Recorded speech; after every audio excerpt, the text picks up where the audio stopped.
Good afternoon and welcome back to Real Estate Live UK. This is the final session of our week, which has been an amazing tour around the UK. We've been talking to Scotland, we've had sessions with Cardiff, and we've been looking at what's happening in the capital during COVID-19, but also more generally talking about property and regeneration.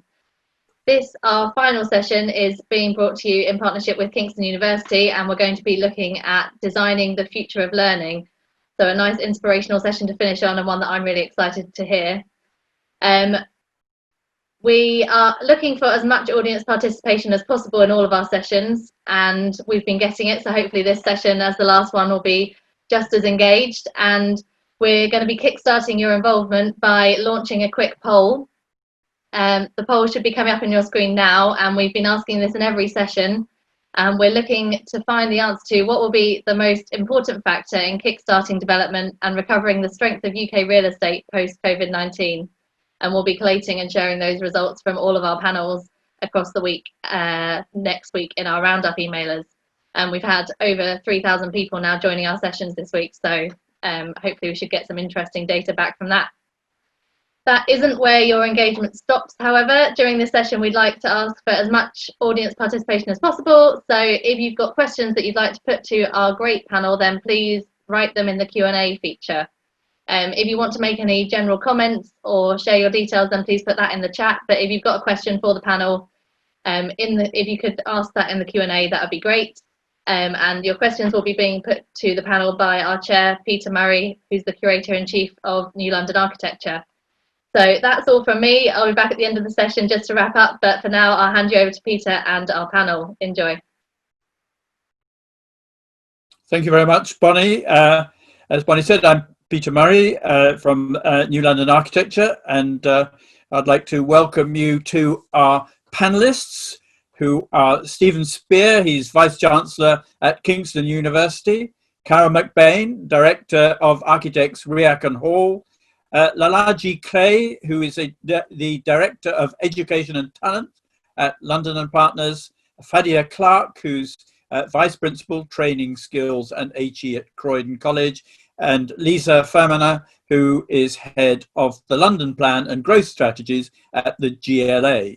And just to remind you, as Bonnie said, you can put your questions on the Q&A panel. Do put those at any time, and I will put them to the panel once we've gone through the presentations. So what we're going to be talking about today is the impact of COVID-19 on universities' teaching. This has led to many institutions developing an enhanced digital offer. And as we move forward, the role of higher and further education will be critical in providing the skills the country needs to recover from the social and economic effects of the pandemic. So on a regional basis, this will have important consequences for London. And we will ask what impacts these shifts may have on university assets, on building design, and the role of universities and colleges in placemaking. And also, how will institutions grow and adapt over the coming months and years? So, Stephen, if perhaps I could start off with you, and whether you could tell me a bit about how universities have been responding and give us our thoughts on the potential changes to ways that learning and teaching are being delivered. And it'd also be great to hear a bit about your new beautiful townhouse by Grafton Architects, and just what the building aimed to do at the beginning and how relevant it remains in our potentially changing world. Right. Well, thank you, Peter. Yeah, the issues we're discussing today are really prescient for us, not only because we're a university, but also because in March we had finished two major projects, £100 million worth of capital investment, both of which have been shortlisted for RB regional awards now, I might say. So I'll talk about those for a second, because COVID came and here we were with these, brand spanking new buildings. So we had Howard Tompkins designed a major renovation for the art school so that we could have even better workshops. We probably had the best workshops in the UK, but but even better workshops now and studio space. And then we commissioned Grafton to design the townhouse for us, which is on a very, very prominent site for the borough, for the university. And those both opened in February, I think. So before we commissioned that work, though, we did pose the question of, what is the point of a physical campus in a digital age? Which, I mean, that's really the question that COVID has thrown up now in spades. And so we were convinced that there is an important role for a campus and for a physical presence, because while you can do more and more online, and COVID has forced us to accelerate that, that there are still important things that students are learning outside of the campus, outside of the classroom rather, that is a major part of a university education, and that the campus then facilitates. And I think the two buildings that we had built really confirmed that. So one, we have ramped up the importance of the workshops in the art school. We have this ethos of thinking through making. So even in an age of simulation, we are saying that the actual physical making is important. So that's a pedagogic stance that not everyone has signed up to. But for that, you need space and you need students on campus. And then for the townhouse, we had a very complicated brief because on the one hand, it's a library, but part of the brief was also to ease that threshold between the university and the town. That can be a very scary threshold for the town to cross. So it was purposely designed to melt that threshold as much as possible, but also to give students just a place to be. So there's a courtyard, there's a studio theater, there are ample cafes, but and there is the townhouse right there. So that was an important part of the brief. And so we have lots of commuting students, lots of students first in their family to go to university. And these people need the benefit of fantastic architecture, but they also just need a place to be. We don't want them to just clock into the university for their course and then clock out again, because that confrontation or introduction to other people who are studying other things is also part of your education, and the building facilitates that through the section. But it's also fundamentally what an education is about. It's about challenging your own preconceptions, your own subject area. And that is also something which I think the building very effectively does. So we're doing a lot more online. We've had no choice. We will be continuing to deliver lots of things online. The days of 300 people in a lecture theater may be behind us forever. That would be no bad thing, I would think. But there is still, we are absolutely convinced, a place for a campus, for a physical presence, so that you are rubbing it up against other people and you're doing all those other things that university education also provides. So we think it was money well spent. Man, we're going to keep building. Great, thank you very much, Stephen. And Fadia, perhaps you could tell us, are colleges seeing the same trends, and what are your big challenges right at the moment, and how do you think current ways of working will impact on future building needs and design? Well, thank you, and thank you for inviting me. I'm Fadia Clark, the Vice Principal at Croydon College, and I agree with my colleague Steve. I mean, COVID-19 has really opened our mind about different way of delivering. And if I take an example, is the apprenticeship. We've always used online systems to try to use it as a depository for information, but we've had to really adjust into using online as a way of training and observing training. Construction continued, but my staff, we weren't really keen to send them out to sites to observe the students or the apprenticeships. So suddenly they've been innovative by using cameras, observing students doing the work on site. So it's a different way of thinking, different way of really monitoring training, recording and assessing training, and has really evolved in this college nicely, which opens new ways of work for the future. But I equally agree. I mean, we have a university centre and we deliver some BA courses in the college. And one of the biggest message we got back from the student, their interaction online has been fantastic, been really wonderful. Actually, I could almost say the attendance through the participation online has been much better than being physically on college. But the voice that came back is we miss the social interaction. We miss the physicality of being together.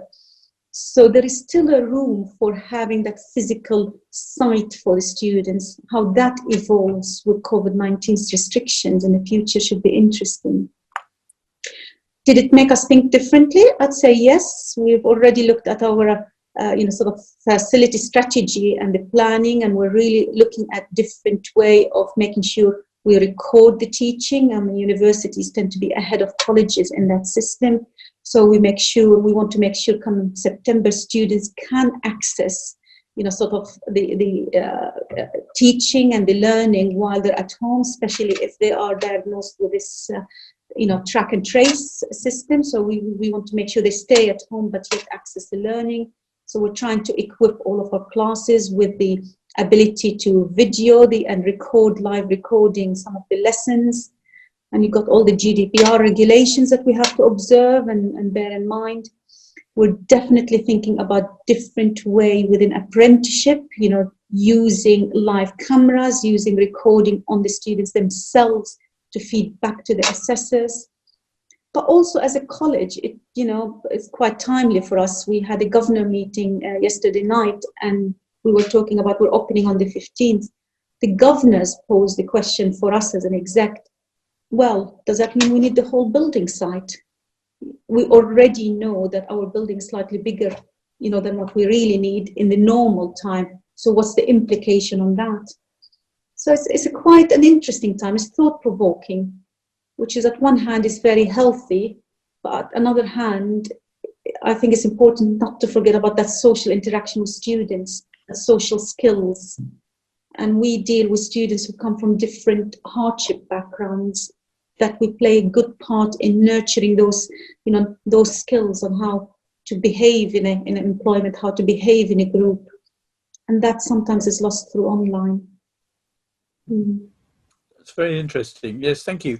So, Carol, perhaps I can ask you, what are the main factors that you consider when you're designing for education? And do you foresee your designs of campuses and buildings intended to be a sort of home for learning change as we go into a very new world? Hi. Well, thanks again for asking me to join this panel. And much of what I'm going to say probably echoes what Stephen and Fadia have said. I think as architects, some of the key considerations that we try to put into place when we're designing educational buildings are about improving the student experience. And so first and foremost, we want to make places that student wants to be in. We also think it's really important to understand the aims and objectives of the organisations that we're working with and really kind of get into the mindset. All institutions, they have different drivers and aspirations. So it's important that we see our role as helping deliver those in the most inspiring and economical ways possible. There's some slides are going to appear on the screen here, but just to give a flavour of the types of educational environments that we've been involved in.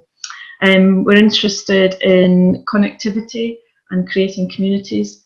So again, facilitating places where people can come together and learn from each other. We like to create healthy environments for learning, and that's through providing plenty of natural light and fresh air, and access to views of nature, access to technology, because we know that these factors can help students learn quicker and improve their achievements.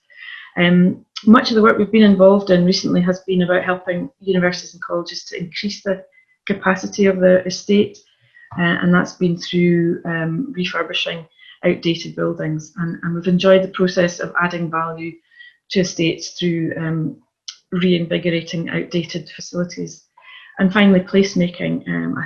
We think that's really important, that educational buildings play a part in their wider communities, and whether that's by inviting the community into buildings to participate in the activities that go on inside, or by offering good quality public realm round about new buildings and making sure the buildings themselves fit in with their neighbours. I think ultimately in the post-COVID world, or in the short term anyway, from listening to what students and tutors and estate departments are saying, I think there's still a strong desire for colleges and universities to be there for all the benefits that they bring for as places, creating communities through social bonds, developing cultural experiences for students, cross-fertilisation of ideas, and just enabling people to learn from each other and gain unique life experience. These things are all difficult to replicate in a virtual environment. So we imagine that, in the short term, universities and colleges are dealing with preparation for phased occupancies, and I know that they'll be on top of all the things that need to happen to enable buildings to be reoccupied, and that'll be to do with O&M strategies and creating one-way routes and ensuring sufficient ventilation and things. But obviously, the situation has had a severe financial impact on universities and colleges, and so in the longer term, when new capital projects are beginning to be thought about, I imagine that even more consideration will need to be given to provision of flexible and adaptable facilities. Briefs might change. For example, new technology might allow more agile use of buildings in an environment where everyone's going to have to become a bit more used to their lives being a bit more timetable potentially. Hopefully, there's maybe opportunities for more collaboration between clients and architects in developing briefs, because as architects we're problem solvers, and we imagine that in the post-COVID world there'll be new sets of problems to solve. We imagine some of the new issues might be focused around helping universities look at their estates. Inevitably there might be staff losses, and there'll be a desire for staff to work from home. So this might free up space for buildings which could be repurposed as teaching space while capacities are reduced across the campus, or maybe temporarily occupied for uses by others, potentially unlocking benefits, co-benefits for the wider community. Reductions in student numbers might also lead to a requirement for less space, but I think the effect of the crisis will differ from institution to institution, really depending on student demographics. I think there'll be a desire for better connection to outside space and to nature. So universities and colleges might be wanting to consider creative use of their outdoor spaces, temporary structures maybe, or pop-up facilities, the ability to hold outdoor talks and events. And I think also there'll be a need to think about the whole journey, and that's from arrival at the campus to entering buildings to reaching classrooms. I think there'll need to be more thought about how people move through spaces and what those experiences might be like. I imagine as well more connections between academia and industry to help deliver the skills that we're going to need. And also, I think the big one will be more emphasis on future-proofing and resilience, to make sure that buildings can adapt to changing circumstances and technologies. And some of those kind of things we've already been thinking about as an organisation, and developing strategies to provide adaptable buildings for our university and college clients.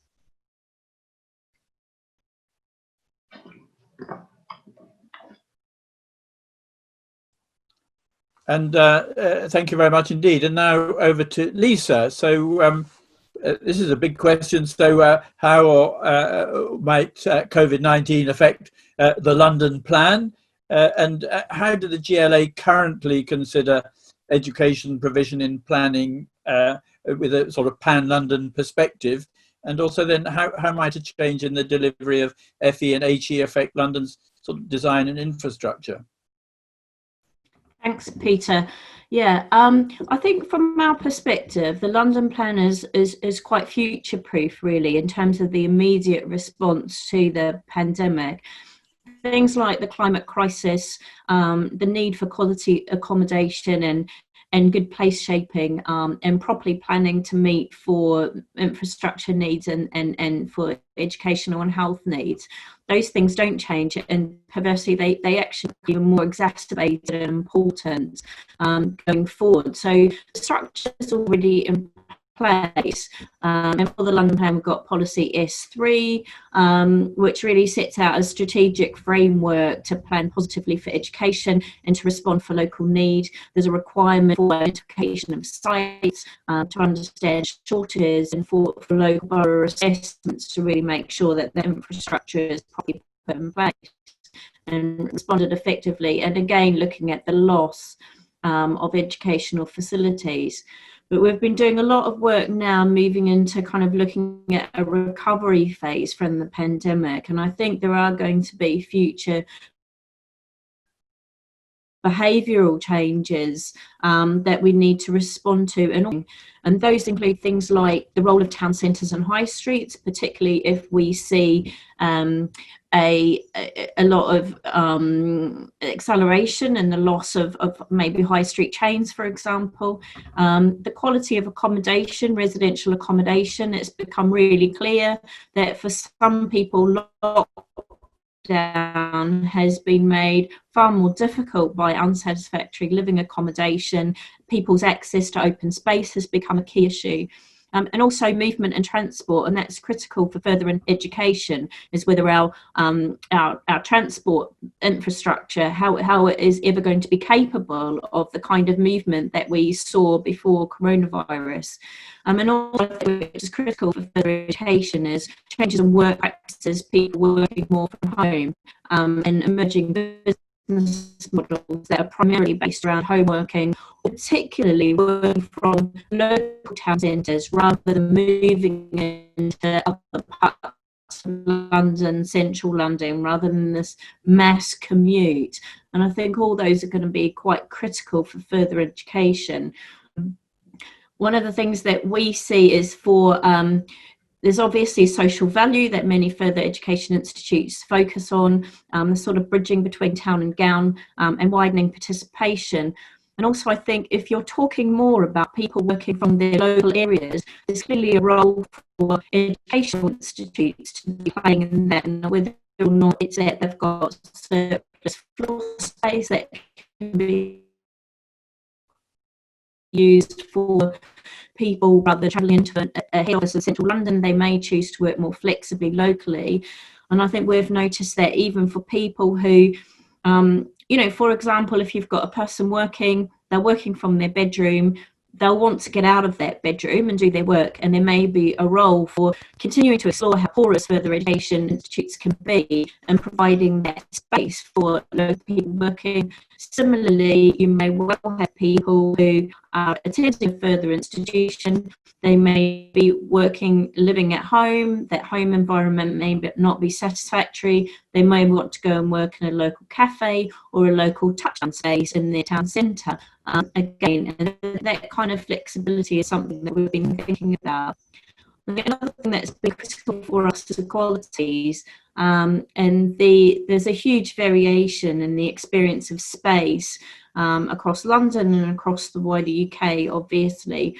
And if people are going to live more local, I think we need to think about what that means in terms of access to opportunities, and being able to get out of their local environment if it's not necessarily a great one, and into another environment. And I think further education has a key role to play in that, because clearly many people go to a further education institute with a view of getting out of the base that they perhaps grew up in for a whole variety of reasons.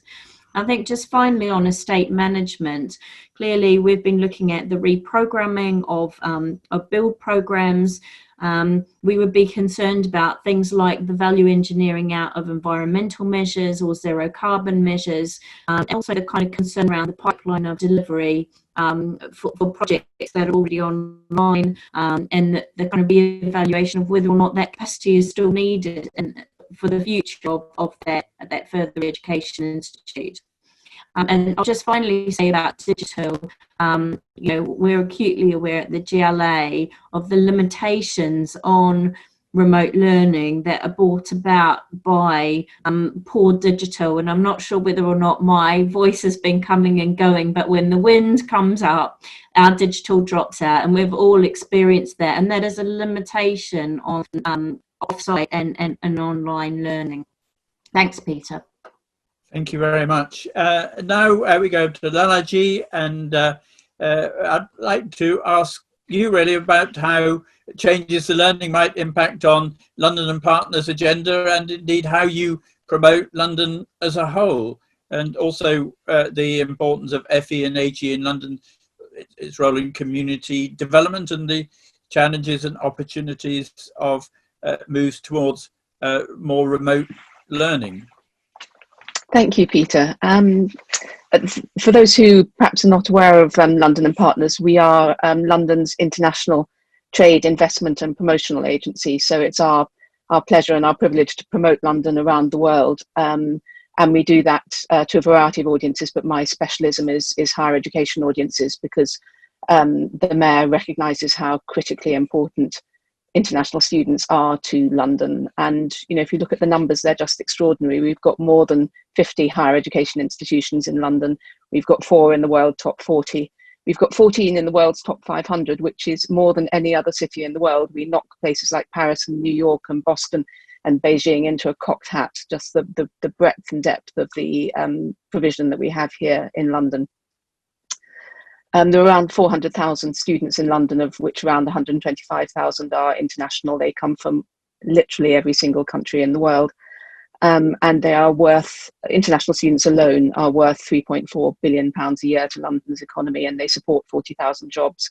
So it's just extraordinary what a contribution they make. And of course, they're international students in general. International students are contributing in so many more ways than financial. You know, they are young, intellectually curious, they're lively, they're engaged, they're out there in London's parks, they're drinking in London's coffee shops, and, you know, who knows, from time to time in London's bars. It's curious, true. And they're just a tremendous part of London's exciting infrastructure. And London has been voted for the last 2 years in a row the QS world's #1 student city. So it's a real jewel in London's crown that we do so well with international students. Another reason why students are so important to London is that London is a magnet for foreign direct investment. And we know from all the work that we as an agency do in the FDI arena that the reason so many businesses are keen to come and locate in London is because there is this great bowl of freshly qualified, very high quality talent here to be employed and taken into new companies. So we get a very positive movement. Great universities encourage great companies to come here, which brings investment money into the city and encourages more students. So we really do have a virtuous circle going there.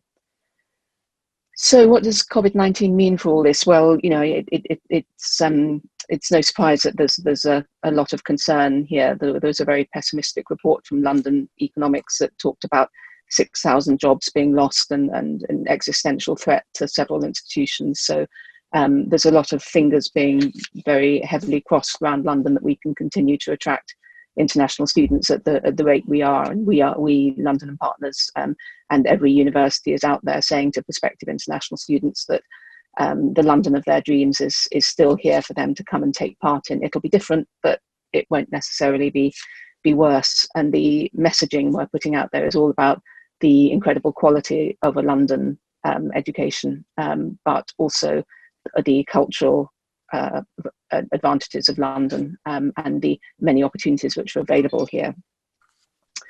Because what we often say is that a degree is what international students are paying for, but what they're investing in is the experience. What they're investing in is the ability to come and live somewhere different, to meet different people, to live a different sort of life, to learn about themselves, to explore a whole new way of being. And that's the really critical part of the reason that they will travel away from their immediate environments to come halfway across the world sometimes to have this kind of experience. So there is a big challenge about maintaining the quality of that experience. And we know that universities are working incredibly hard in in terms of looking at their placemaking and their ability to accommodate students in new ways, whether that's in the actual physical accommodation, the halls of residence and the purpose-built student accommodation, or whether it's in the cafes and social spaces of universities. Because if you can't have students interacting, albeit in a new way and a new safe way, then really students will feel that there's not much point in sitting in your own rooms staring at a screen. And there's also, of course, mental health implications to that students need to be out there and exchanging information, not just over a screen. We know that there have been a lot of challenges for universities about adapting their curricula to meet this, because it's not, as anyone who's either been taught or has taught online, it's a very different pedagogy. It's a different way of expressing yourself. It's a different way of developing those interactions between students and teachers, and things need to be thought through quite differently. The other big challenge, of course, is that while it may be comparatively straightforward to put, say, an English literature degree or a history degree online, it's much, much harder with anything that involves practical work. So all the STEM subjects, very, very difficult. How do you do a dissection online? And how about all the conservatoires? We hear a lot from the conservatoires that to teach modern dance or to teach orchestral playing is just about impossible purely online. So a lot of them are pulling forward the theoretical aspects of what they're teaching to the early part of the next academic year, in the hopes that in the later part of the academic year they'll be able to get everyone together. And community development is also a really interesting topic for London universities. I think they have in the past had a reputation for being a bit of a walled garden, that they will shut themselves off, whether that's literally with gates or just by the walls of perception to keep people out. I think there's a real understanding now that that is not the way to be good neighbours in a big city like London. But on the other hand, they are also juggling the need for safety and security. And this is particularly for international students, when their parents send them here, the thing that they're most critically worried about is safety. Is my precious only child, who's got a carrier bag with my life savings in it, are they going to be safe in London?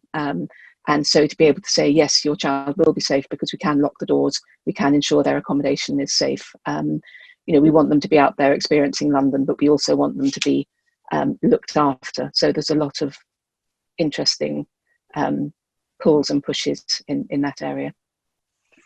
Great, thank you very much indeed. So we've now got a few moments for a sort of discussion between ourselves. Then we'll open it up to the wider audience later, and I can see there are some questions coming through, so please do keep sending your questions in for the panel on the Q&A panel on your screen.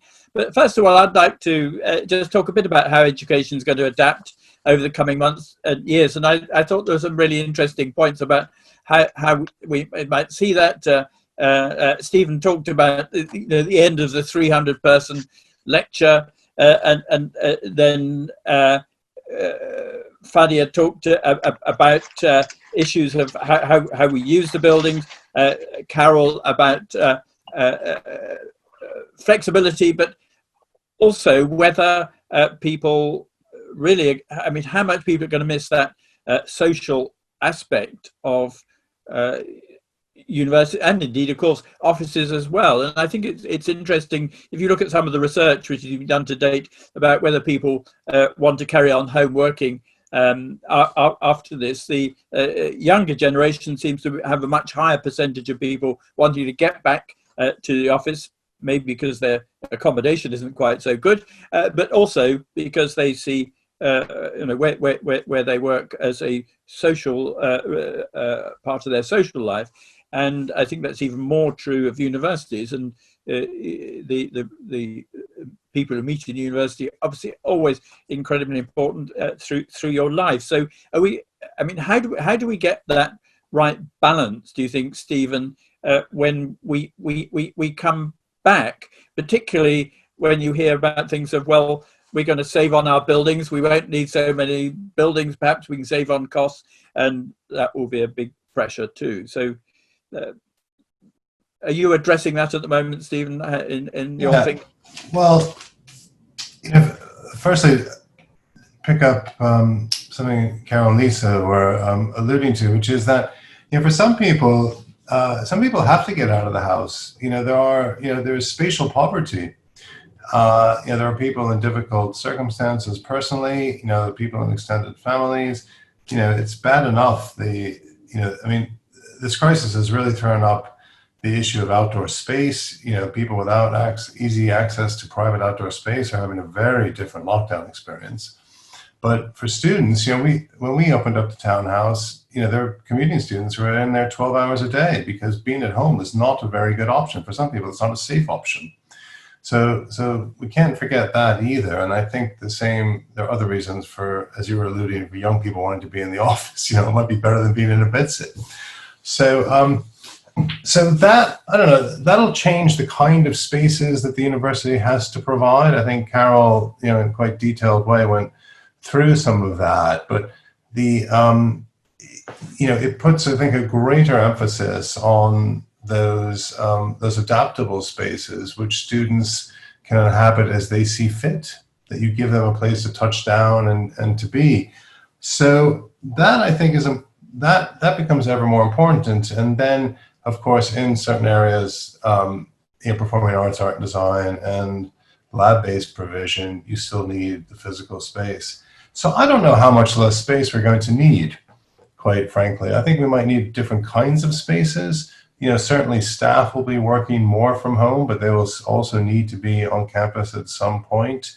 So I just wonder if we're going to need different kinds of space, but not less of it. The other thing is that if we can, because transport's, that's the bottleneck in all of this, isn't it? How do you get to work, or how do you get to campus? And so that may force a slightly more regional approach or view of a university. And then the university goes back to being a proper civic institution.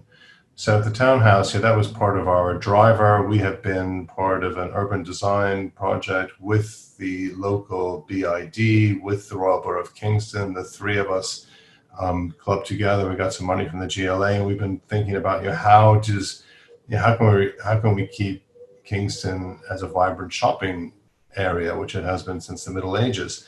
And the university becomes quite important in that, in a way it wasn't so important 20 years ago, because we are now a big civic player, both the students and the staff at the university. So there are subtle ways, I think, in which the role of the university will start to change. So we're really pleased that we have a lot of the community inside the townhouse having cups of coffee. That was just a nice thing to do before. Now I think that becomes a really critical thing to do if the community is going to stay vibrant. So all of that does create the need for space. So I wish I could, there's a lot of people on my board especially who would love to hear that we're going to downsize. I just don't know if it's going to happen. Yeah, no, that's interesting. Fadia, you did talk about maybe reducing the requirement for space. Do not your students have the same sort of pressures as you've heard from Steve? It was a question that was posed to us to consider by, the governing board rightfully. But there is definitely a need for considering the social elements. Some of the community need to get out of their homes and space to really experience another space so that they build confidence, they build interaction. And it does worry me, even at the college level, where the students now are moving online. I think there is something important to really protect in there. So yes, maybe we need to reflect at the space we have, and maybe we need to consider a smaller space. But that's really more about efficient usage rather than not using it. Different space, I agree with Steve. I think it's rethinking how we use the space. We rethink how we deliver to accommodate that thinking space. Community will always need that social interactions. We tend to be, as humans, social animals. We like talking. I notice it in my behavior. I like going to the same place, having coffee in the same place. Could be boring, but there's a comfort in that. And going away from home to interact with the public.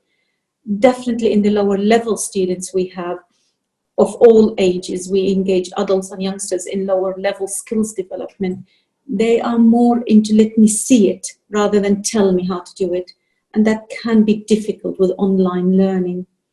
So I'd more say we are about evolving our space into something that allows both rather than one type of social interaction. Yes, very good. Thank you. And Carol, I'm very interested in your thinking about more flexible buildings. And I think you're absolutely right. Even other types of buildings are going to have to be more flexible after this. But I was thinking it's very interesting. The townhouse was designed as a might say, interface between town and gown.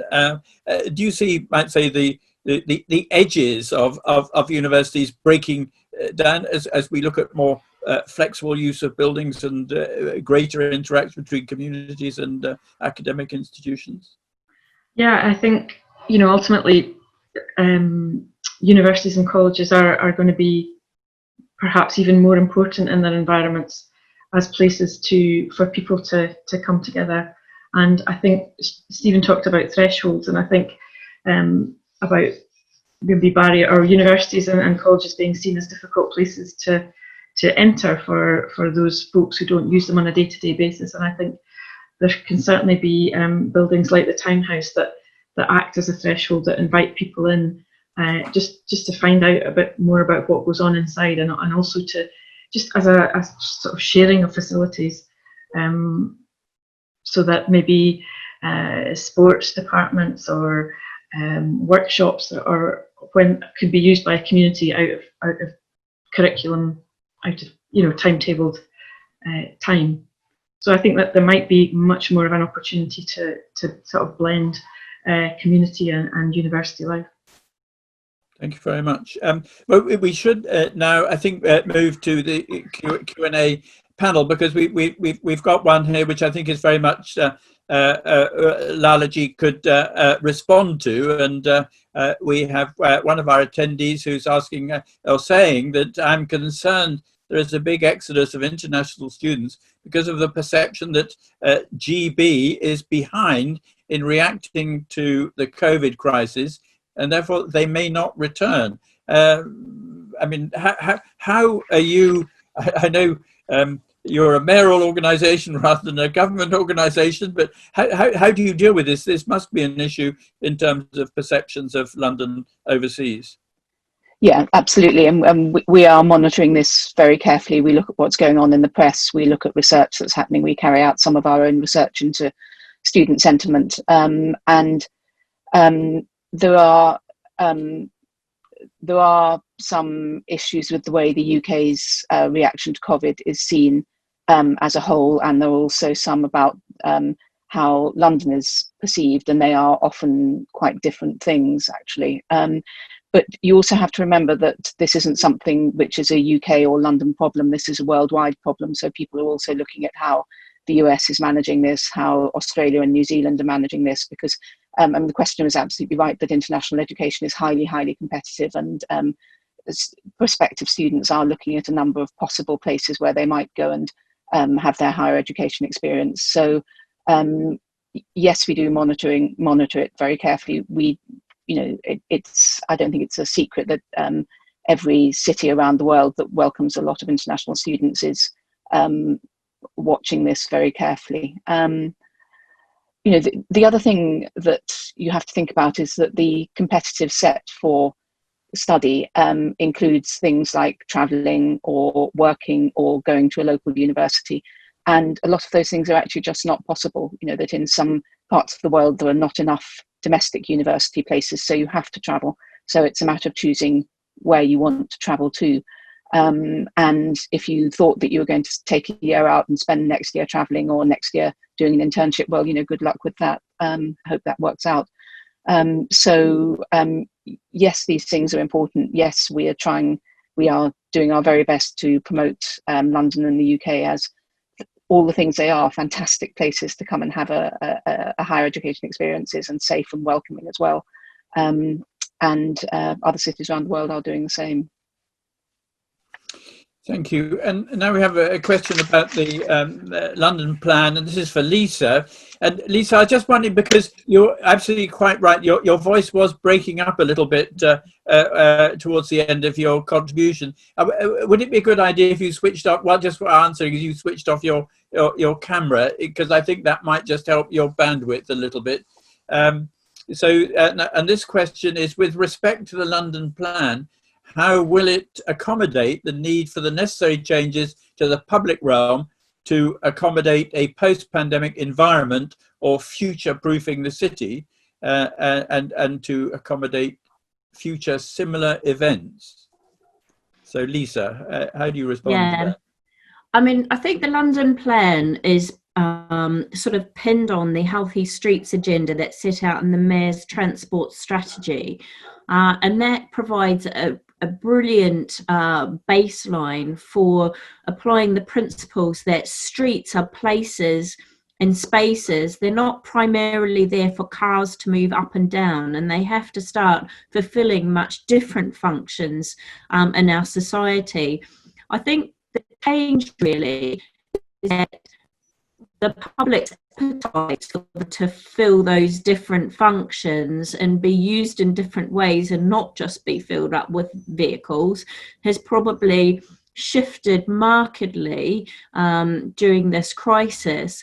And I think the challenge is obviously to capitalise on that, bearing in mind there will be many people in our communities who can't wait for lockdown to be finished and to go back to old habits of jumping in their car. But I think more importantly, there's a fundamental tension between what's going on in terms of public transport and the capacity it can provide while everyone's still social distancing, and the fact that a lot of people will be unwilling, and another person has come in, their students don't want to go on public transport for obvious reasons, for safety concerns. And I think that's going to be the biggest challenge of this entire pandemic, is to be able to deal with that. I'm losing you, Lisa. Sorry, did you hear? I think the biggest challenge is between public transport and not getting people to just jump back in their cars. Yeah. No, I agree with that. But great work is being done on the Mayor's street-based policy and hopefully a lot of that will become permanent. At least, well, I hope that. Anyway. Absolutely.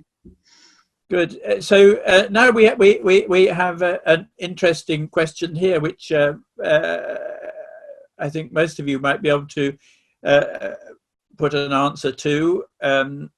Online education resource, the Khan Academy, has about 10 million visitors a month, which is a higher attendance than the entire primary and secondary school population of England.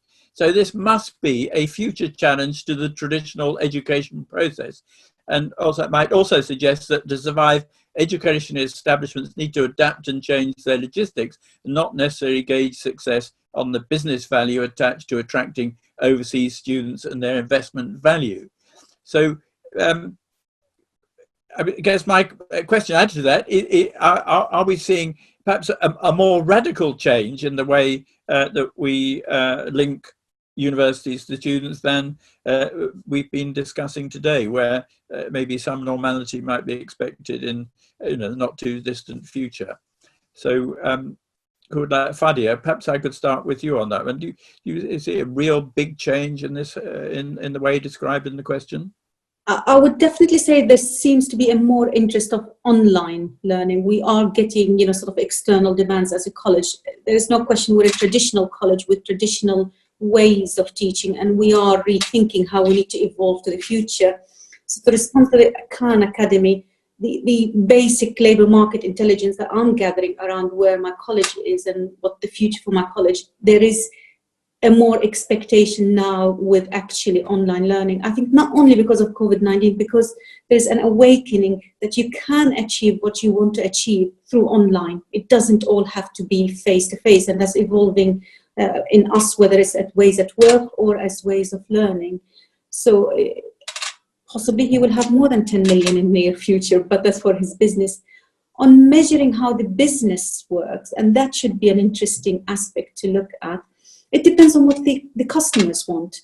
You know, if they're still looking for a qualification and looking for, you know, sort of achievement to upskill them, to get them to a direction, I think the online market will probably open more, because then they can access it easier from wherever they are, rather than having to physically come to the, you know, an institute and being there. So I'd say there's more room in the future for online learning, and I think a college like us needs to take that seriously and need to consider that quite seriously. Do I still think that it will all go online? I think that's the debate that I would say not really. I think there will always still be room for that social aspects, but it would be silly from a college like my college or myself not to consider the impact of online learning and what COVID made to the way we work, how it made us think. You know, we see online fitness, we see online advice, we see online counseling. It was always there, but people always felt that actually I need to see the person to get that help and that support. And suddenly we're all aware we can get it. We can get it through online medium. So it needs to be taken seriously. Peter, may I come in? So, you know, the increase in digital capability provides, you know, huge opportunities for us. You can, you know, especially working at great distances, you know, taking some of your courses overseas and things, and people have been able to tap into the university without physically being there. So, yeah, that changes things a lot. But you know, overseas students, as you know, like I was saying, you know, they're traveling to London for lots of reasons. So, you know, we are offering our overseas applicants the opportunity to start in September or to start in January. And if they start in September, they can have an online, you know, experience until they get here. And they're not interested. You know, they want to be here. They want to come to London because they are coming to London to study. And London is dare I say, every bit as important as what they're coming to study. So, you know, there are people so that is in the simplest possible way, really about not about the campus, but about one's life. And so that's what they want. So when they're in London, they will want, you know, to be able to do things online at the university. And, you know, the statistics show that the students log on mostly at like midnight or 1 o'clock in the morning.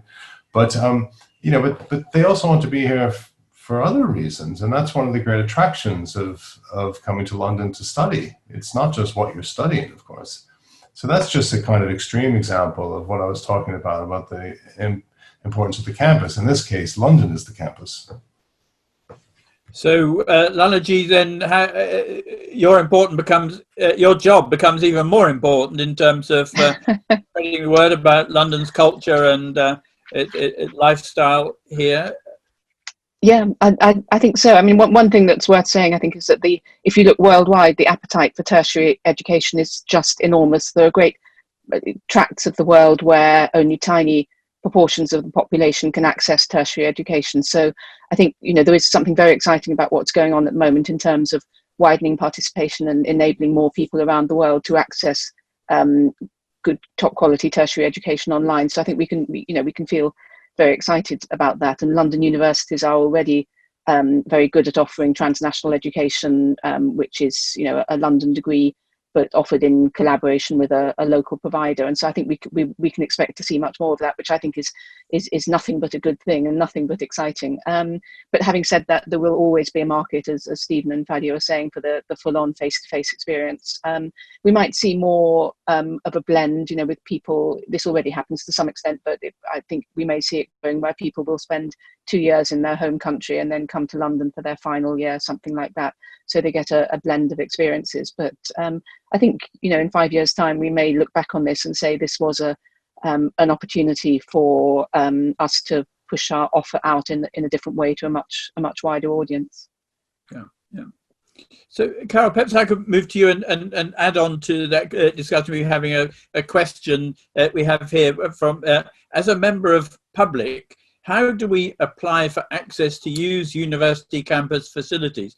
The ideal of town and gown is most welcome, but most of the establishment make the cost of hiring venues unaffordable. And how can we think more flexibly about that? I mean, in your experience of designing and dealing with universities, I mean, how flexible is that relationship? I know that Townhouse is a exemplar project, but is that general?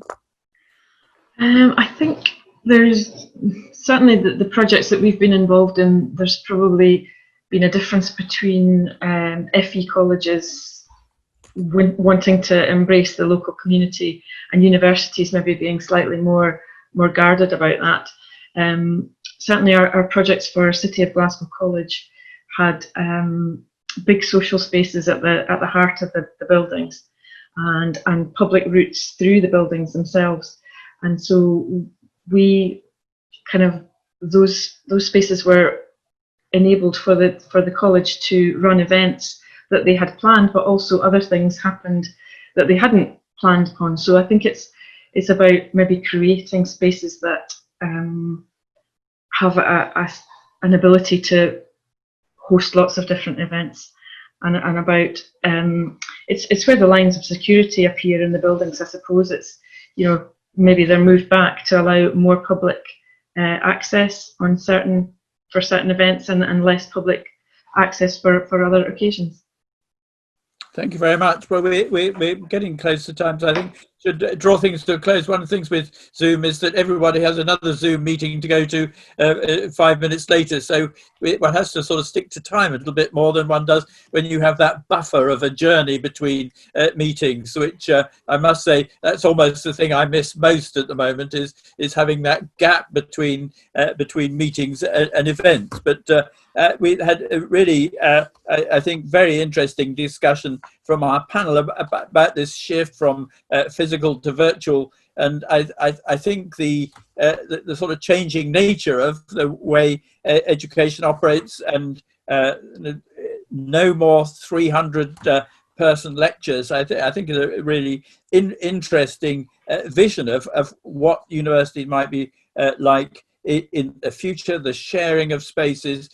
These are things which have been happening, like many of the outputs of the COVID-19 crisis. I think these are accelerating some of the things that were happening in already, some of them good, some of them not so good. But I think getting that balance between the social and the virtual is going to be one of our really big issues that we're going to have to face coming forward. And I think that impacts not just on universities, but also on offices. I think if everyone works from home, you lose so much in terms of the ability of people to get together, share ideas and share debates and create that really important social mix. So it's been a very interesting discussion. Thank you, everybody, for your contributions. And now I'm going to hand back to Bonnie to tidy things up. Thanks, Peter. Thank you again to all our panel and to Kingston Uni for bringing this session to us, and to all of our attendees, both in this session and across the week, and to all our partners and sponsors that have been part of Real Estate Live. It's been a really thought-provoking week and an interesting moment in time, I think, to consider our spaces and the way we use them. And I think this panel has highlighted that more than ever. And it's so interesting to see how the discussions have evolved, even from Monday, in terms of the way we're thinking about, as Peter was saying, the divide between the virtual and the physical.